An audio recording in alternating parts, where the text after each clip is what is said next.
Good afternoon. Welcome to the Emergency Center. What brings us together is of concern of all Houstonians, how we can be best prepared for this Arctic air that is approaching us. I'm pleased to say that all hands are on deck. This great team that stands behind me represents the best of the city's administration. No one has been left out in preparation. We have our warming centers prepared to be open Sunday, Monday, Tuesday, and all hands are on deck with our first responders, certainly Chief Fenner, Chief Pena, Bunick, their management, first responders on the street. We're in constant touch with the community. We're talking to HISD. We're talking to TxDOT. I can gladly say that I'm impressed with this team. This building, if you walk through the operations, are dedicated municipal employees, first responders. We've done the very best we can to balance the warming centers across Houston. There'll be a total of 6, but we've also partnered with Lakewood Church and the YMCA A-Leaf. What I would advise everyone is to be prepared. Be prepared for your family, your neighbors, your employees, your pets, your pipes, your plants. This is the time for us to all come together, what we do so well. We've got a record of coming together and being successful under very challenging circumstances. And as I was prepared to come speak to you today, I remember what I told my teenage daughters. Consider the misery factor. Before you do something foolish, remember how miserable you're going to be after the event. So I want everyone that can hear my voice to realize, be smart, think ahead, think about that misery factor if you unnecessarily drive in the next few days, or if you get caught outdoors. Be smart during these times. It will pay off. Remember that misery factor. And we will have circumstances that are beyond individuals' control. That's why the team is standing before you today. We're prepared for the expected and the unexpected, but we need everyone's cooperation. Try to limit your activities outdoor, your transportation. We can pull together, unite as Houstonians, celebrate our individual communities, but today and into midweek, next Wednesday, we're all Houstonians. And that's what I'm so proud to represent. I'm proud to be the mayor of a great city. So let's demonstrate to our community, people that are watching us, we're so special. As you look at the hardship other communities will experience, the national news up north, other areas that are already suffering hardship, we're demonstrating to the nation that we can come together and look out for one another. I'm proud to bring up at this time our police chief, Troy Fenner. Thank you very much, Mayor. As Mayor stated, we got some very cold weather approaching. And I'm not the weather expert. We got some people that's coming up, but I do want to send this message as the chief. If it rains, things are going to be quickly complicated with those temperatures dropping so much. So I want to do what I always do, ask people to look out for one another. And that goes for homeless population, our pets, plants, people in general. And as the mayor said, don't become a problem, okay? If you just plan ahead a little bit, and if you don't have to be on the roads when it gets so cold, stay at home and stay warm and safe at home, okay? We got a number of events this weekend. The Texans game should be all right tomorrow. As Sunday comes in, the marathon, and weather's going to get a little bit worse. So just please plan ahead. Just want to tell you, the public, we have our homeless outreach team. They're going to be out even before the major cold weather comes in, looking for those individuals that we can get to a warmer place. So if you see them out there, or you see somebody that look like they're down, please give us a call. HPD non-emergency number or 311, any number, so we can get out there and get them to a safe place. The same with the pets. Our BARC team, they'll be out there, our animal cruelty team working with BARC. Last storm we had 544 calls, I think my commander said, about animals. So keep those calls coming in, but just plan ahead. Take care of your pets, take care of one another, and we'll be good, just like we always do. But thank y'all very much, and let's continue to work together, keep our communication going, and people just use a little bit of common sense, and we'll be all good. Thank you. One thing I would like to add that we will have 7 warming centers, and they actually open Monday at 8 p.m. to 8 a.m. Tuesday, and then through Tuesday night. And I place such a high premium on public servants. Councilmember Ramirez and Councilmember Kamen are here doing their due diligence and lending their support and echoing the message of we're all in this together. Let's come together. At this time, Chief Pena. Thank you, Mayor, and thank you for leading on this issue. As you'll hear a little bit later, the expected weather can cause some very dangerous conditions for Houstonians. It's going to be busy. We expect it to be busy for public safety. Every time we get weather like this, it increases the call volume. But the public can do their part as well. The mayor mentioned it, and it's a good point. Minimize travel and stay indoors, especially during the extreme part of the cold. Check on your neighbors, keep an eye on them, especially the elderly, and be cautious of carbon monoxide poisoning. We don't want you all to sacrifice safety for warmth. Make sure you have a working smoke detector in your home. Make sure that it's tested. We recommend that you have at least one on every floor, including the basement, because every year, thousands of people end up at the ER for accidental carbon monoxide poisonings, and we can avoid that. Make sure you do certain things. Carbon monoxide is colorless, it's odorless, and it's poisonous. It can very easily reach levels that are lethal to both humans and animals. So the common sources of carbon monoxide are improperly working furnaces. Make sure you're servicing those furnaces. Get a qualified technician to come out to your home and service your furnace before this weekend. If we get power outages or if you use generators, ensure that those generators are operated outdoors. Do not operate the generators inside the home or even in the garage, even if the doors are open. Those generate a lot of carbon monoxide that can permeate into the homes and cause a hazardous situation. Don't use your stoves or your ovens to heat your home. Improper burning of those fossil fuels can create carbon monoxide. That is our biggest risk.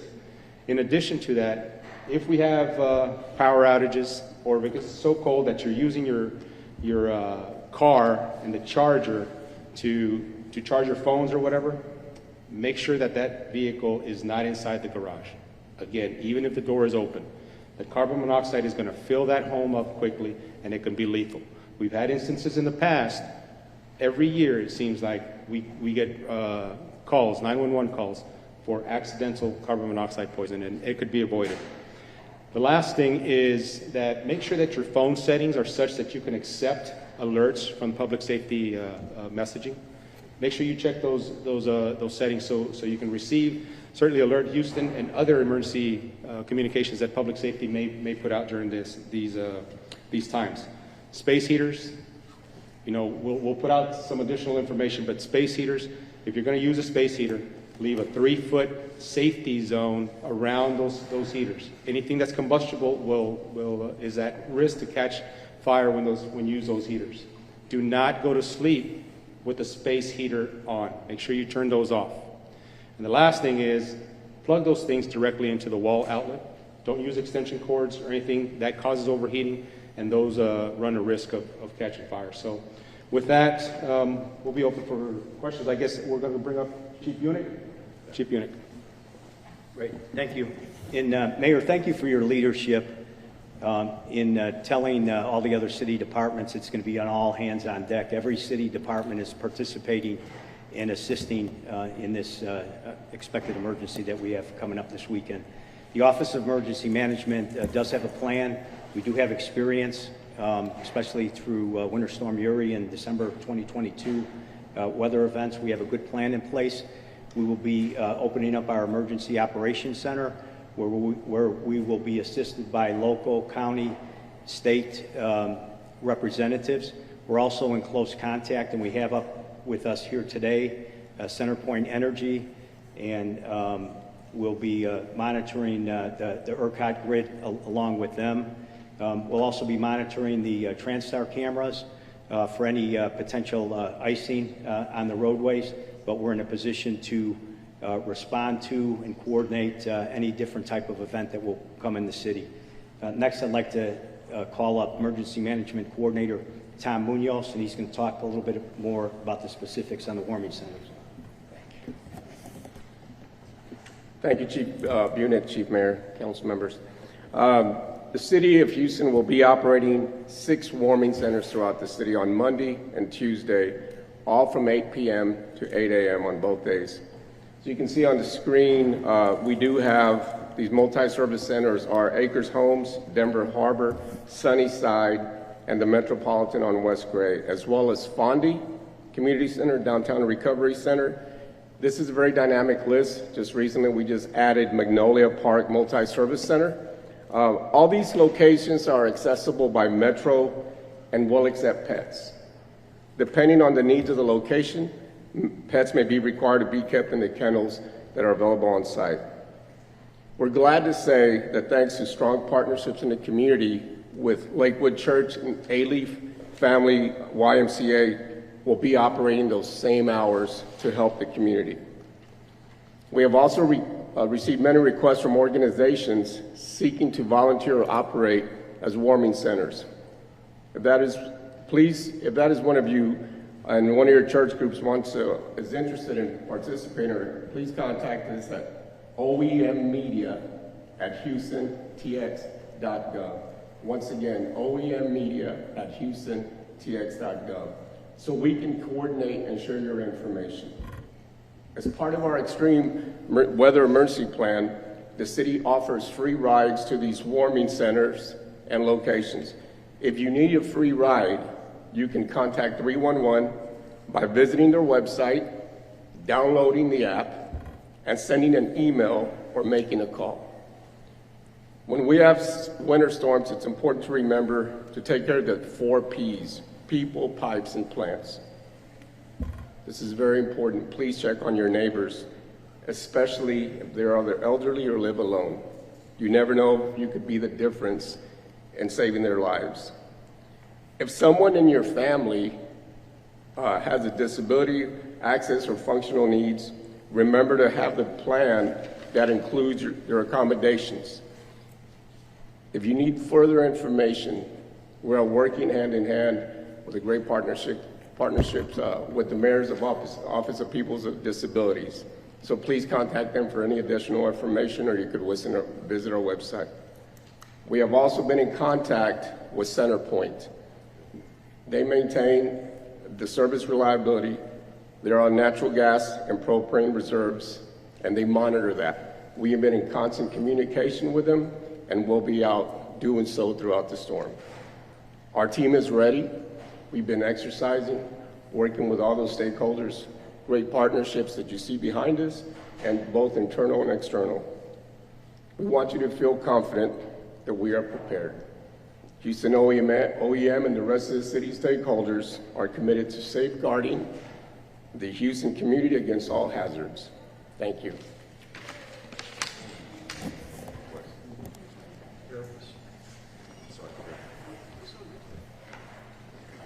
Good afternoon. I'm Director Carol Haddock with Houston Public Works, and on behalf of the 4,000 men and women of Houston Public Works, it's my honor to be here today to tell you about how we are making sure that we are part of the preparations. We want to make sure that everybody is safe.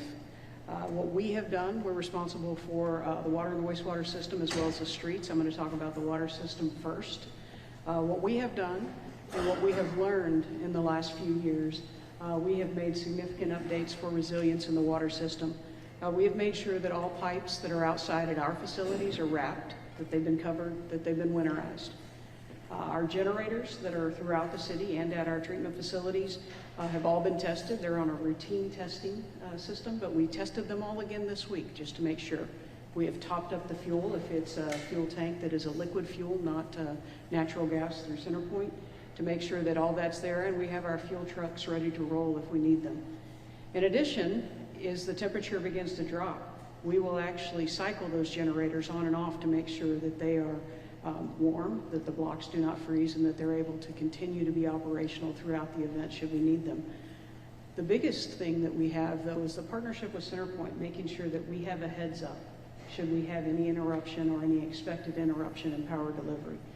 They're going to give us the heads up that they have. It may be as short as half an hour, but they're going to give us the heads up they have so that we can be sure that we are fully ready to keep everything up and running. That's what we're doing to get the water system up and running. I want to make sure that you understand that that is throughout the city of Houston to make sure we keep those pressures up. Let's talk about the pipes in your houses for a minute. We do specifically ask that you not drip the water, but what we're going to tell you is the best thing that you can do to keep your pipes from freezing is to not have water in them. We're going to encourage you to turn the valve off at the house and let those pipes drain out through your faucet. Your pipes can't freeze if there's no water in them to freeze. We also understand that some of you do not have that option. Physically, you can't do that, or you do not have that valve available to you. In those cases, we're going to ask that you be very mindful and that you do not drip a stream of water, but that it is truly a drip, and that it's farthest away from the faucet and the meter so that you keep that water moving through the pipes to make that happen. Flowing water is less likely to freeze. So if you will work with us on that, that will help keep the pressures up in the system. And please, if you don't have the option of draining your pipes, please do make that drip very, very slow and very small. As for our streets, the partnership with the Texas Department of Transportation is taking care of the freeways, the overpasses, everything that you see out there. We're taking care of the streets that belong to the city of Houston, the streets around the airport, the medical center. We're making sure that the overpasses, the bridges that access those critical facilities are being pre-treated today.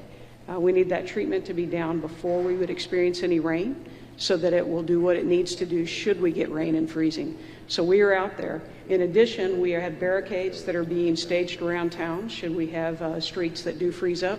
And we have trucks that are ready to deploy with de-icing sand and or gravel if we do have ice that appears on roadways. If you do see that, call 311. We will get it to our crews and we will get out and do it. Once again, please mind all these asks and requests that you make good choices and keep yourself safe first. That is the best thing that you can do to help you and help us keep you safe. Thank you.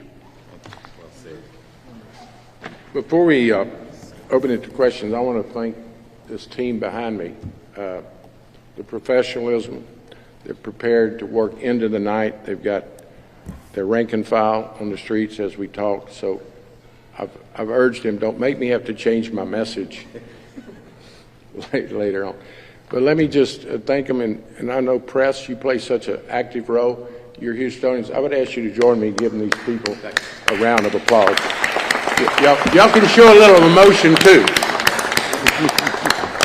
With that, any questions of the leadership? A lot of questions gonna come for CenterPoint too. We got Jason here, if you don't mind. If you No, just no. Come on, Jason, come on up and say a few words. They're gonna be asking about you anyway. Yeah. Real quick, and then CenterPoint's got the easy job. come on. All y'all got to do is keep the power coming, and we'll do the rest. Would you like to reassure them that you're on all hands on deck too? Of course, Mayor. So I'd like to thank you, Mayor, for your leadership and also your team for the constant collaboration and partnership they've had with us as we've worked together for this event. But as we brace for the significant colder temperatures, we are prepared and staffed to deal with providing service to the millions of customers that receive service from our electric and natural gas systems. In addition, we've been taking several steps to communicate with our customers both directly and through social media outlets. So we'd encourage our customers to if they have access to these outlets, or to pay attention to the messages, especially around safety and energy-saving tips in the event of conservation being asked for. So we'll continue to communicate with our customers and also provide updates to our important stakeholders throughout the event. Thank you. You want to let Mr. Angel speak to the challenges of the disabled community? Mayor, you want to hand the mic to him? Let me see if I can do this. Thank you, Mayor. And I echo you, Mayor, to thank all the department directors and leaders that are behind me today, not just for the great work that they're doing, but for always keeping in mind that the disability community is also part of the Houston community. And so with that, Mayor, the Mayor's Office for People with Disabilities has committed their time to ensure that during this process, people have accessible communication so that they are informed on what is going on. For example, to my right, we have American Sign Language interpreters ready to translate. We will have those folks ready also during Monday and Tuesday if that need is necessary. We also will have our staff available to receive calls for those people with disabilities that need resources in their community during this hard time. And we're hoping that we don't need to provide those resources because nothing is really going to happen, right? But in that case, we will be ready to go. And so we're here to support the Houston disability community. And Mayor, I thank you for your leadership. Thank you. We'll open it to questions. Sounds good. We're ready. Let's go to work. All right.